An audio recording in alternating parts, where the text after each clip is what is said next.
Print email Facebook Twitter More Darling Range by-election, race on to secure preferences ahead of June 23 vote. Western Australia's major political parties are working behind the scenes to secure preference deals for the upcoming Darling Range by-election, after an unusually high number of minor parties joined the race.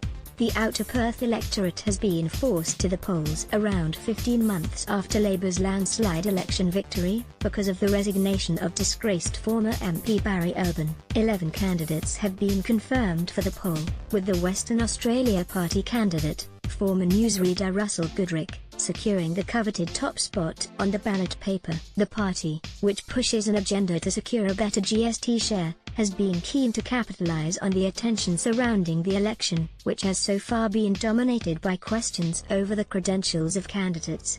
"I do have a logie, and I can show it to you," Mr. Goodrick joked. "I don't have an MBA." Mr. Goodrick claimed both major parties had been in contact with the WA party, as the time frame for negotiations was limited.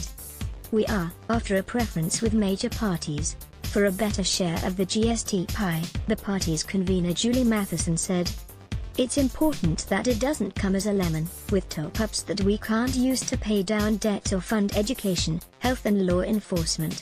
WA Labour Party State Secretary Matt Dixon said Labour had been in contact with Mr. Goodrick and a number of other political parties after the ballot was drawn last Friday. Premier Mark McGowan has been a strong advocate for getting a better deal on the GST funding, and Labour leader Bill Shorten has already committed to a fair share for WA Fund, Mr. Dixon said. On Monday, Mr. McGowan was in the Darling Range electorate, spruiking a 10-year funding agreement with the Araloon Botanic Park, joined by his party's candidate Daniel Lawrence. But the Premier also remained tight-lipped about party preferences.